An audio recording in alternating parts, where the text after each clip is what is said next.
газдата на мојот живот. Така, творечкиот, уметничиот, почнавши како мало детенце, дома. Тогаш така живееше нашиот народ во една одеја и со мангалче на средина. А јас пак, уште 2-3 годишно детенце, ќе земев ѓумурче и мајка ми која немаше да во одејчет, јас тогаш ќе цртав нешто. И таа кој ќе го видеше тоа кутрата, а беше и чистотница, како многу наши мајки, и ќе ме удреше по рачињата. Значи добивав награди уште од дете.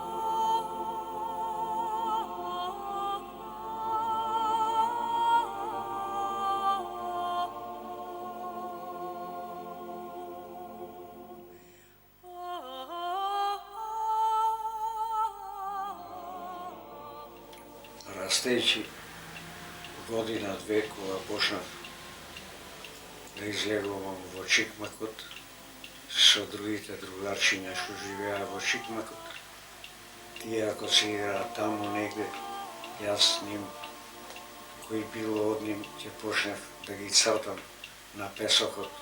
Но после година-две почна нешто да ме копка во душата. А шо е тоа? Вторник и петок, кога нашите почитувани селани идеа на пазар, продаваја нешто, кој ќе се враќаја и тогаш одеа забрадени нашите селани. Меѓутоа, сите беа брчкосани. И интересно, ако јас дете, низ брчките чувствував дека тие се измачуваат. И што? Јас интимно да се го искажам тоа чувство, многу од тие физиономии што поминале покрај мене, без да знаат, јас после на земја ги цртав. И така, растејќи, основното училиште ме сетија дека некако цртам убаво од децата, а пак отидов в гимназија, веќе таму доживеав една драма, што нема да ја заборавам никогаш. Класниот раководител еден ден на еден класен час се загледа во мене и црно детенце, стани бе. Станав и тој, што си ти бе толку убаво што црташ? Јас сум битолчанец. И тој ме фати за јаката и оттаму, од таа трета клупа, и ме бакна како кукла во катедрата. Пискаја сите деца и тој револтиран почна да ме клоца и да ме лизга по душемето со клоци. Закоса ме фати лицето и главата ми ја пикна во плювалницата. Не помина 3-4 дена и по класовите на гимназијата почна да се чита наредба. Тоде се отстранува од сите училишта во Кралевина Југославија.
Потоа како момченце, одејќи низ Шаршија, многу мајстори, што веќе знаеле за мене. Тошенце Душо, ајде, нацртај ме малце, кишу работам на челите. Некој друг, јасно, нацртај ме малце, кишу ја стружам штицата, дограмаджи, кондураджи, опинчари.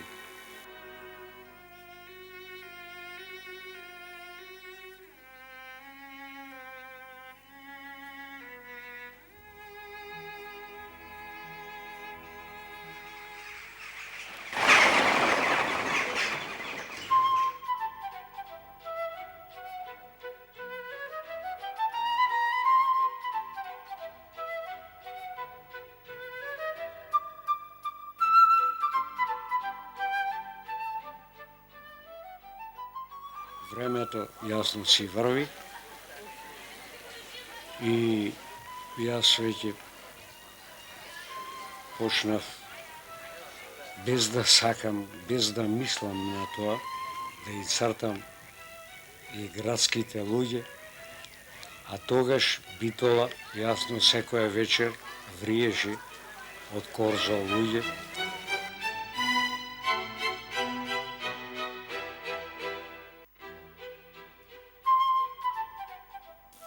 И така врвеа моите денови и едно време, кога веќе како момченце од 16 на години идам во паркот да се сретнам со мои врсници и слушам некој глас.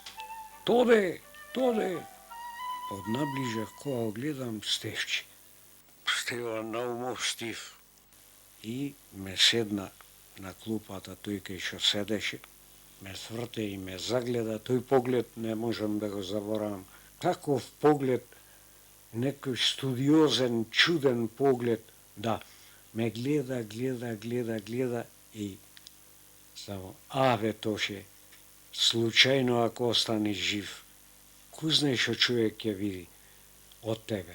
И јас, јасно, дете, и кренав раменците си велам, зошто ако останам жив? Ама не му реков. Само во умо си реков. Што од кај јас да знам тогаш, тој веќе ја знаел матната река што се формира горе.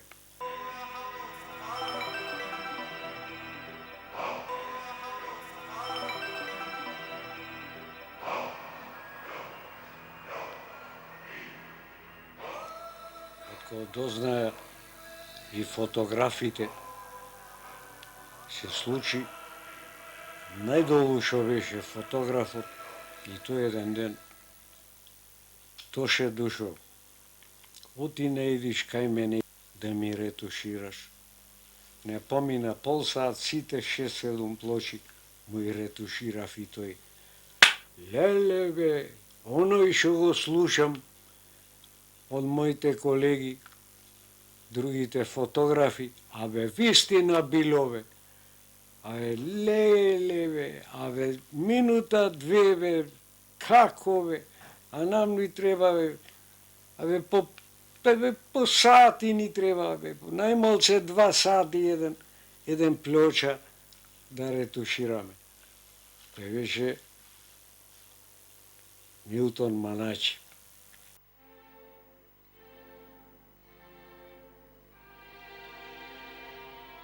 Како обично си одев на прошетка до Потумбекафе и некој глас слушам. Тоди! Првен не толку познато, ама после рекол мора да е Маначи. Како си? Добро, велам, како си ти, мајсторе? Јас мајсторе. Абе тебе, јас секој ден гледам во весниците, а јас мајсторе. Ама сакав да ти прашам нешто. Дали некој ти има речено, будала, шо прави овој? Не можам, да се неам слушнат. Сега јас ќе ти кажам нешто. Јас со тој апарато кога одев и кога снимав нешто, кога сликав, луѓе ќе слушнев.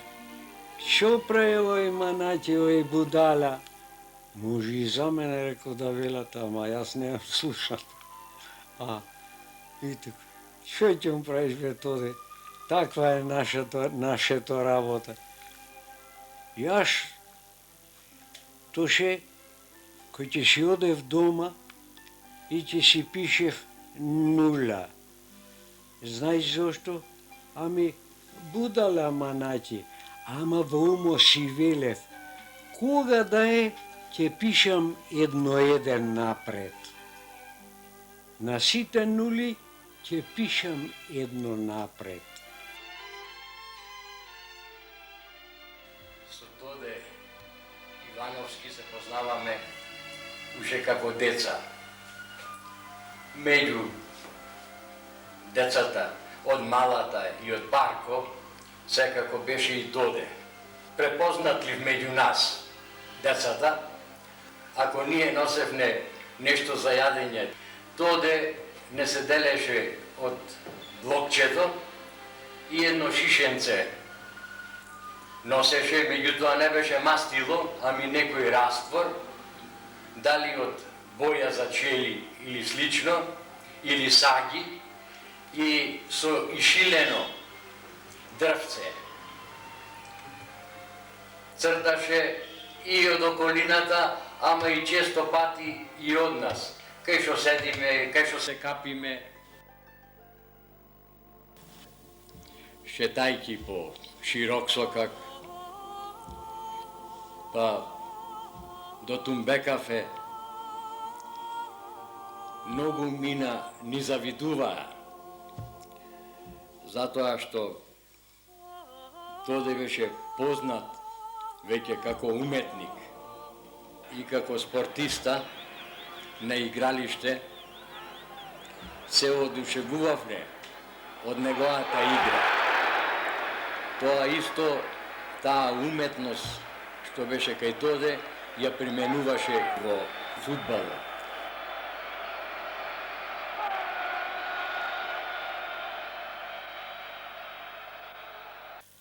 Леле бе!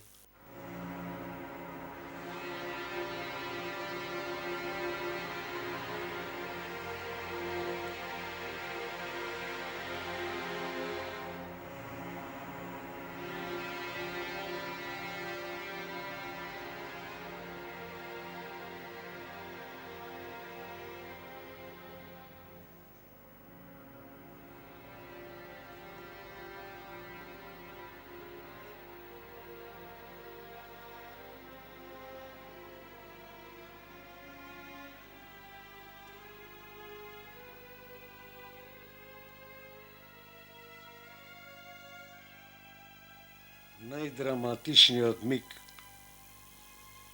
во Втората светска војна во нашиот регион, познатиот февруарски поход, опеаниот февруарски поход, колку величенствен, толку трагичен, а како го поминавме тој февруарски поход не може ниеден со најбогат речник да го кажи. Ти спиеш во снегот, оној заспал од глад, паднал, оној мајка му предлего и само, мамо, мамо, ете сум, мамо. Значи, и со недели, ни снегови, каде до гуша, каде до полоина, каде до коленици, да.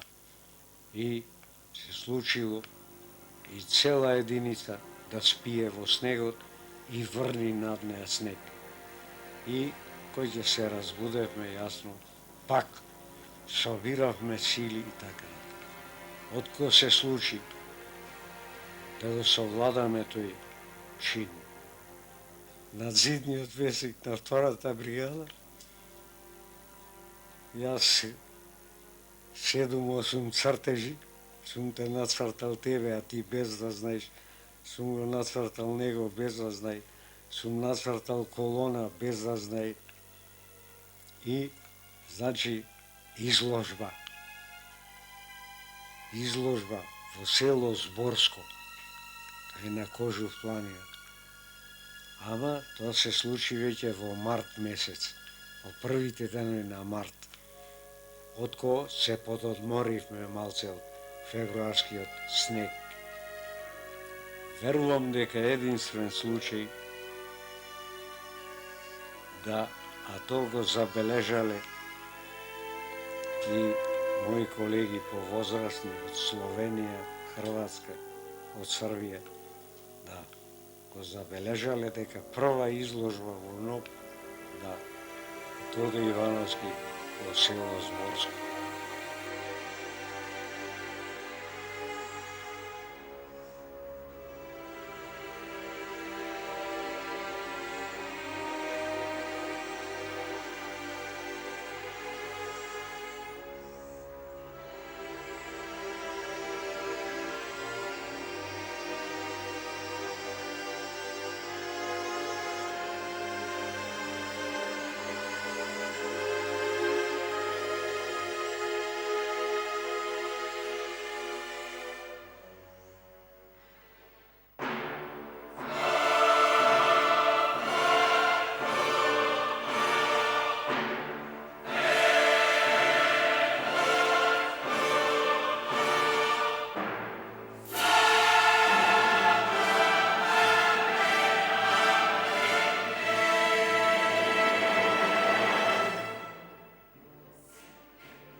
Еден ден, како што си одев до Тополите, сите ликови што ги гледав по улица, како да ми беа мене во некој ателие. Од секој лик крадев по нешто, однатре така ме тераше.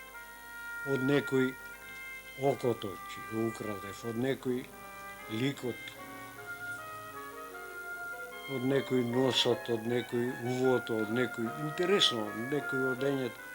И се случи да почни во подсвеста кај мене веќе да дитира некоја жилба за хармонија на движењето и на ликовите на човекот.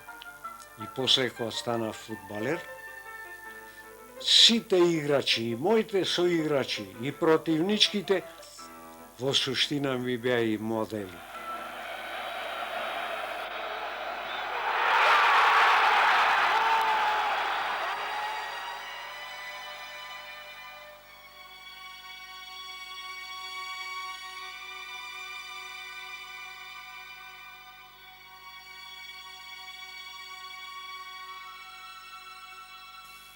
Секој ден, од ден на ден, секој човек што го гледав, како музика ми беше. Човековото тело мора да се дознае, почнувајќи од остеологијата, од коските и миологијата, мускулите.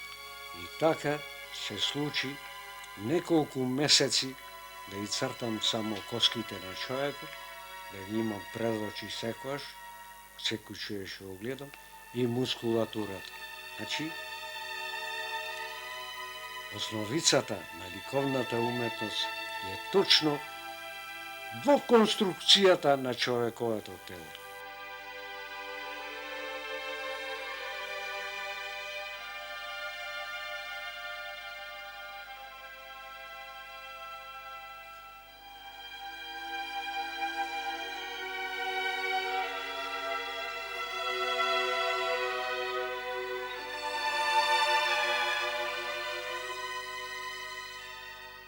случи едно време, ќе одам да полагам во приемен испит во уметничко училиште.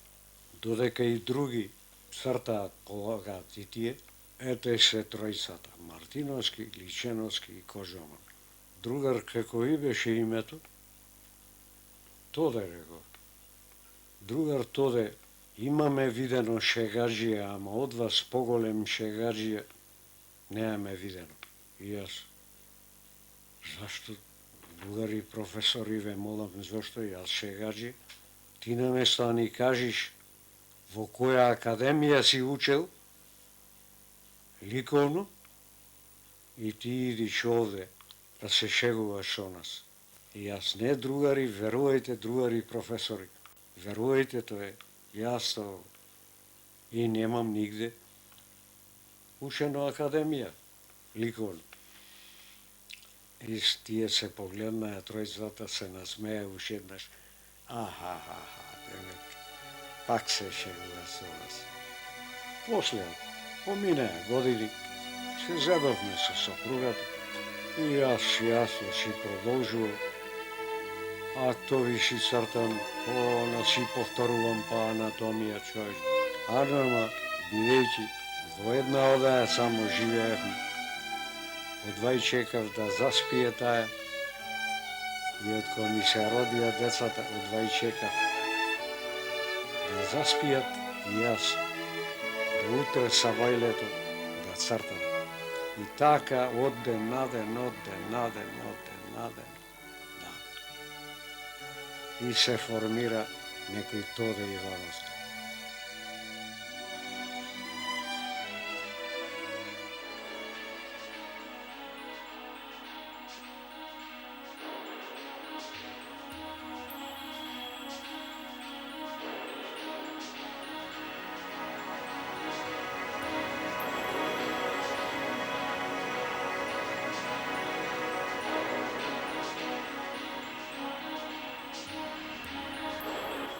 Постојањето на Тоде Ивановски е и ден денес живо и неговото постојање ја обележува една голема машина патека, сликарска, уметничка и човечка, што секој човек го познава како единствена личност кој останува доследен во неговото товариштво. Неговиот однос како уметник кој со својот цртеж изврши на големо влијание конкретно на мене и на генерациите кои тој ги воспитуваше како педагог. Тоде Ивановски обележува едно време кое ние го понесовме со себе и додавме до овој момент од каде можеме послободно и да твориме, и да кажуваме, и да станеме доследни во нашите барање и нашето постојање. Цртежот кај него имаше еден романтичен однос со натурна содржина кој ја носеше традицијата во себе, традиција и обменет на целата традиција и постојање.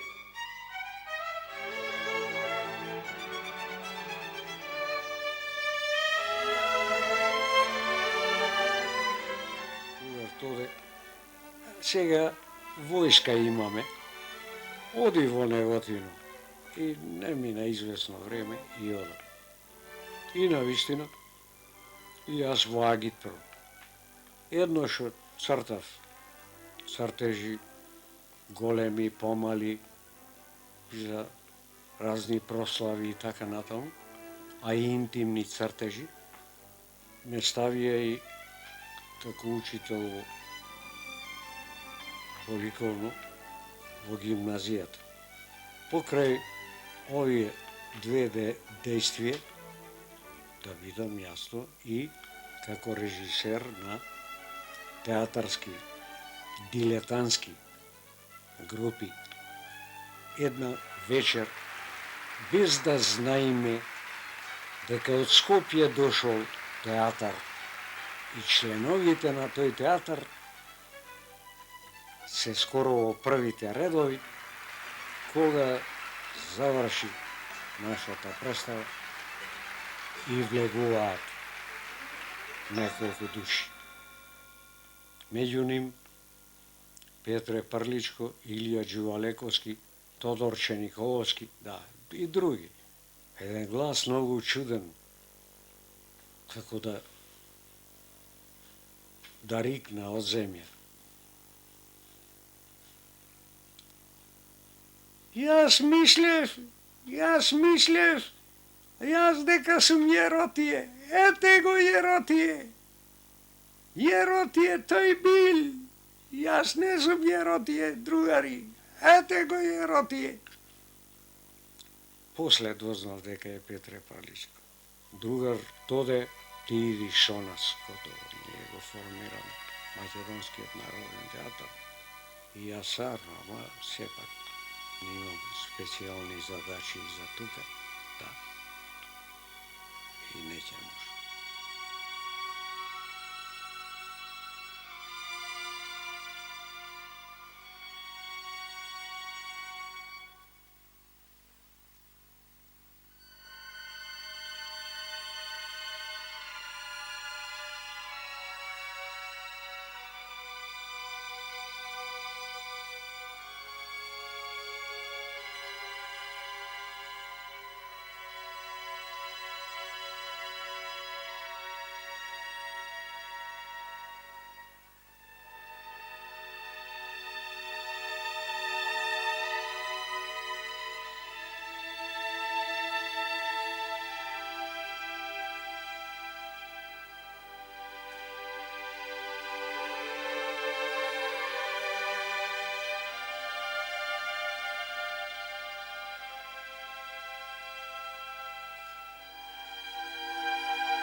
Секогаш кога ќе се сретнам со делото на мојот учител, уметникот Тоде Ивановски, доживувам една нова возбуда, која доаѓа сигурно не само од средбата со ликовите од ужасот и со неговиот ликовен ракопис во кој линијата е доведена речиси до перфекција. Тоде Ивановски е најподатен, најпрепознатлив кога раскажува со ликовниот говор, во кој линијата како негов личен ракопис е толку префинета, лесна, поетска, дури во оние содржини во кои што се зборува за една суровост. Од тука неговите цртежи се така податни во нив, како да нема што да се додаде, но како да нема и што да се одземе, што да се избрише. Со меката, топла и витка линија, Ивановски ни подарува цртежи во кои на измореден начин ги обединува во целосна хармонија драматичната ситуација со лирско излеаните мисли и чувства. Во неговите композиции доминира психолошкиот момент на ликовите, но независно на која страна се нашли тие во пожарот за кој зборува, во сите нив се гледа хуманоста како најголем дар на човекот.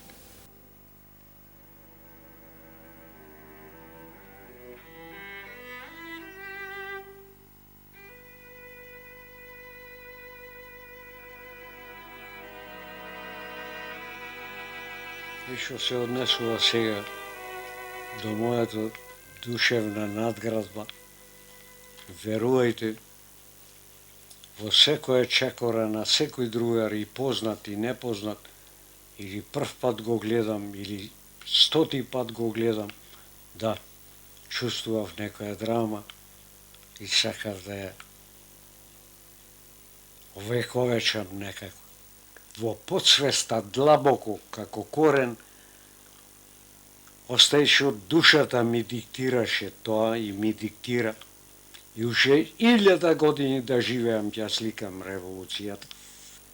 Таа е племенита, таа е со племенита цел, и камо таа среќа преку ноќ човештвото стане цело племенито.